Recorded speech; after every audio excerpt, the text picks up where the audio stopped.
Bom dia, povo de Deus. A palavra de hoje está na carta aos Hebreus, capítulo 11, versículos 1 em diante. Está escrito assim: a natureza da fé, exemplos de fé tirados do Antigo Testamento. Ora, a fé é o firme fundamento das coisas que se esperam e a prova das coisas que não se veem. Porque se você estiver vendo, não é fé, é certeza de que está ali.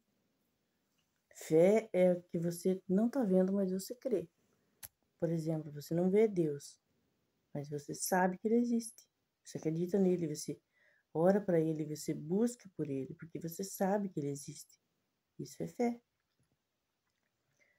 Porque por ela antigos alcançaram o testemunho. Pela fé entendemos que os mundos pela palavra de Deus foram criados de maneira que aquilo que se vê não foi feito do que é aparente. Pela fé Abel ofereceu a Deus maior sacrifício do que Caim, pela qual alcançou o testemunho de que era justo, dando a Deus testemunho dos seus dons. E por ela fé, depois de morto ainda fala. Abel, né, que Deus disse que o sangue dele gritava.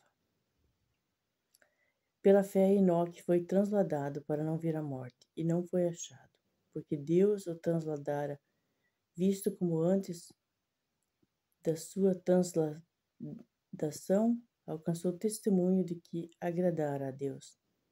Olha como ele agradava tanto a Deus, que Deus para si o tomou.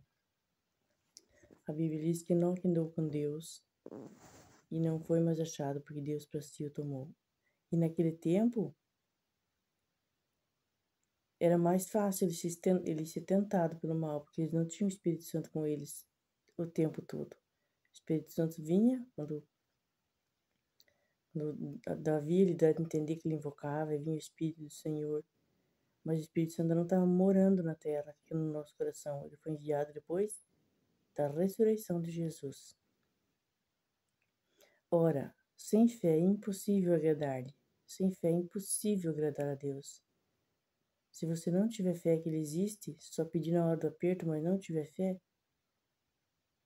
não vai agradar a Deus. Porque é necessário que aquele que se aproxima de Deus creia que ele existe e que é galardoador dos que o buscam. Quer dizer, abençoa os que o buscam, não deixa haver navios. Ai, irmã, mas por que ele não abençoa todo mundo? Ele não está vendo esse caos no mundo? Porque ele respeita o livre-arbítrio. Ele não criou nós, robôs, para obedecê-los, obrigando a fazer como ele quer.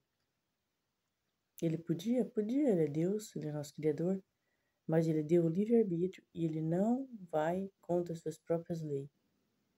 Ele não invade, o Espírito Santo vai tocando no nosso coração, até a gente vir para Jesus. E tem gente que infelizmente nunca virá.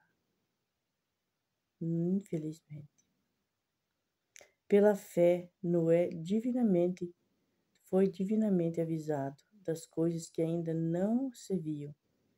Temeu e para a salvação de sua família preparou a arca, pela qual condenou o mundo e foi feito herdeiro da justiça, que é segundo a fé. Noé chamava o povo, avisava, pregava, mas ninguém se converteu, só a família dele. A esposa, os 3 filhos e as noras. Ele demorou mais de 100 anos construindo a arca, mas ele se manteve firme na fé, porque ele sabia que era Deus que tinha falado com ele. Pela fé, Abraão, sendo chamado, obedeceu, indo para um lugar que havia de receber por herança, e saiu sem saber para onde ia.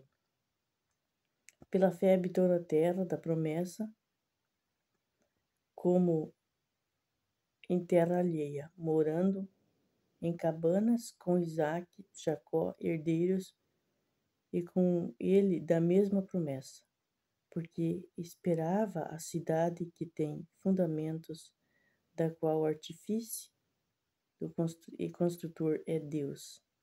Esperava morar no céu, né? Pela fé também A mesma Sara recebeu a virtude de conceber e deu à luz, e fora da idade, porquanto teve por fiel aquele que lhe tinha prometido. Acreditou, mesmo que ela tenha desfalecido um pouco a fé e deu a egípcia. O marido dela tem um filho com a egípcia e seria dela, mas deu aquela confusão toda. Depois o anjo apareceu de novo a Abraão e ali eles se consertaram com Deus e ficaram firmes na promessa. E Deus cumpriu. Pelo que também de um a esse já amortecido descenderam tantas em multidão como as estrelas do céu. Que está falando de Abraão. Já amortecido, mas depois que Sara morreu, ele se casou com Quetura e teve mais filhos com ela. Mas a herança ele deu para Isaac, porque Isaac era o filho da promessa. Não que ele não amasse os outros, mas era Isaac o filho da promessa. Como areia do céu inumerável, e que está na praia do mar. Todos esses morreram na fé, sem terem recebido as promessas, mas vendo-as de longe, crendo nelas e abraçando-as, confessaram que eram estrangeiros e peregrinos na terra, porque isso lhe diz claramente, mostram que buscam uma pátria. Eles morreram, aqui está falando, morreram sem alcançar a promessa, porque eles morreram sem ver o nascimento de Jesus, mas eles sabiam que havia o Messias, o Filho de Deus. Eles criam que ia nascer, não sabiam quando, mas eles morreram crendo, pela fé, e não alcançaram, não viram Jesus nascer e ser ressuscitado, porque eles morreram antes do Senhor nascer. Nosso Senhor nasceu muito depois de eles terem partido. E a glória da segunda casa, que é a nossa época, estamos debaixo de graça, não estamos debaixo de lei. No tempo de Abraão nem tinha lei, a lei veio com Moisés. A lei era muito pesada e muito difícil. E nós, é tão fácil, porque estamos debaixo de graça, a graça do Senhor Jesus, que Ele conquistou para nós com sua morte, a preço de sangue, a preço de sofrimento, de dor na cruz do Calvário. Por isso, não despreze o que o Senhor conquistou para você, meu irmão, minha irmã. Lá em Lucas, procure no Evangelho de Lucas, Jesus no Getsemane. Ele suou sangue, o suor dele se transformou em gotas de sangue grande que corriam até o chão. Tamanha era a sua angústia, porque ele sabia que ia sofrer muita dor. Mas ele não desistiu, ele se manteve firme e obedeceu a Deus até o fim. Ele remiu a humanidade, ele remiu o mundo, ele pagou a dívida. E glória a Deus por isso. Venha para Jesus, meu irmãozinho. Ele te ama, está de braços abertos esperando por você. Ah, irmã, quando eu largar tal pecado eu vou. Quando eu melhorar nisso eu vou. Irmão, irmã, você nunca vai vir, porque não melhoramos sozinhos, não conseguimos sozinhos. Nós precisamos de Jesus. Venha do jeito que está e o Espírito Santo vai te limpar.